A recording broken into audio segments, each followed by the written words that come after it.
Shalom teman-teman RGK. Kali ini kita akan membahas ucapan berbahagia ketiga dari khotbah Tuhan Yesus di bukit, yaitu berbahagialah orang yang lemah lembut, atau terjemahan lain, berbahagialah orang yang rendah hati, karena mereka akan memiliki bumi.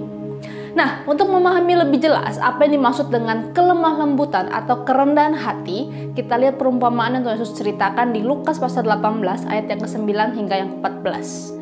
Di ayat yang ke-9, Lukas memberi pendahuluan bahwa Tuhan Yesus menceritakan perumpamaan ini kepada beberapa orang yang menganggap dirinya benar dan memandang rendah semua orang lain. Tuhan Yesus mulai bercerita ada dua orang yang pergi ke bait Allah untuk berdoa. Yang satu adalah orang Farisi, yang lainnya pemungut cukai. Ini dua orang yang berbeda sekali status sosialnya. Kelompok Farisi itu ada di puncak strata sosial, sedangkan pemungut cukai itu rendah sekali. Bahkan golongan pelacur pun menganggap mereka lebih rendah di masyarakat Yahudi. Kelompok Farisi adalah para penjaga agama, orang-orang terpelajar, terhormat, dan berpengaruh di masyarakat Yahudi, sedangkan pemungut cukai adalah para pengkhianat bangsa, sekaligus pencuri yang disahkan oleh Romawi. Dari sini saja kita sudah tahu mana yang lebih diunggulkan. Nah, orang Farisi itu berdiri dan berdoa di dalam hatinya begini. Ya Allah, aku mengucap syukur kepadamu karena aku tidak sama seperti semua orang lain. Bukan perampok, bukan orang lalim, bukan pezina, dan bukan juga seperti pemungut cukai ini. Aku berpuasa 2 kali seminggu, aku memberikan 1/10 dari segala penghasilanku.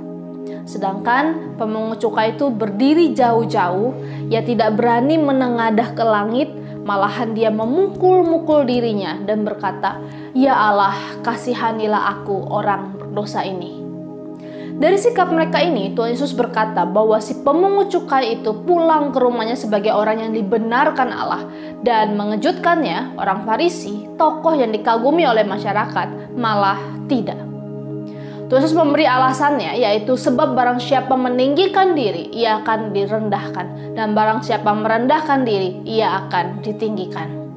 Teman-teman, kita mudah sekali tergoda untuk lebih mengutamakan penampilan dan kesalehan yang terlihat di luar dibandingkan sikap hati yang tidak terlihat oleh orang lain.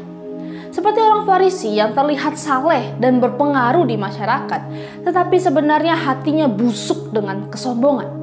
Dia sombong dengan cara membandingkan dirinya dengan orang yang berstatus lebih rendah daripada dirinya. Karena ia ingin Allah melihatnya di dalam posisi yang terbaik. Coba perhatikan, orang Farisi tidak membandingkan dirinya dengan pemimpin rohani lainnya atau nabi-nabi besar, tetapi dengan perampok, orang lalim, pelacur, dan pemungut cukai yang berada di strata sosial paling rendah. Bagaimana dengan kita? Kesombongan itu bisa berupa waktu kita bergosip dengan teman dan berkata, "Kamu sudah dengar belum? Dia melakukan ini, melakukan itu." Gosip menempatkan orang lain pada tempat yang rendah dan diri kita di atas mereka. Atau waktu kita sulit merayakan kesuksesan atau kemenangan orang lain sehingga kita kurang bersyukur atas berbagai hal baik di dalam hidup ini. Atau waktu kita selalu merasa pendapat kita lah yang paling benar, sedangkan yang lain itu payah dan harus mendengarkan pendapat kita. Kesombongan orang Farisi itu juga terlihat waktu dia menceritakan serangkaian hal yang dia sudah lakukan bagi Tuhan.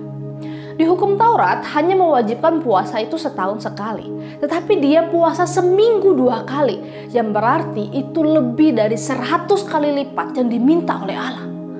Dia juga memberikan 1/10 dari segala penghasilannya. Pertanyaannya, apakah Allah bangga dengan segala pencapaian orang Farisi itu? Sama sekali tidak. Karena hal itu tidak berasal dari hati yang miskin di hadapan Allah dan berduka cita atas segala dosa-dosanya. Berbeda dengan orang Farisi, si pemungut cukai itu datang ke bait Allah di tempat yang tidak terlihat orang. Dia nggak berani menengadah ke langit, artinya dia merasa tidak layak di hadapan Allah. Ditambah dia juga memukuli dirinya, tanda dia meratapi segala dosanya. Doanya pun hanya beberapa kata, tetapi kata-kata itu berasal dari kerendahan hatinya. Orang yang rendah hati adalah mereka yang mengakui dosa dan kesalahannya. Dia tidak mencari-cari pembenaran atas dirinya.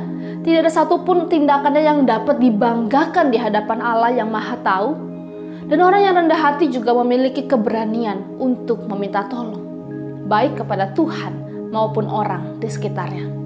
Teman-teman, kerendahan hati ini bukanlah hal yang alami terjadi sama kita dan mesti kita latih dari sikap miskin dan duka cita di hadapan Allah.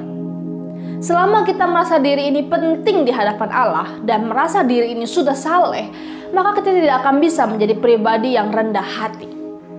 Selamat belajar menjadi pribadi yang rendah hati bersama dengan teman-teman KTB-mu. Tuhan Yesus memberkati.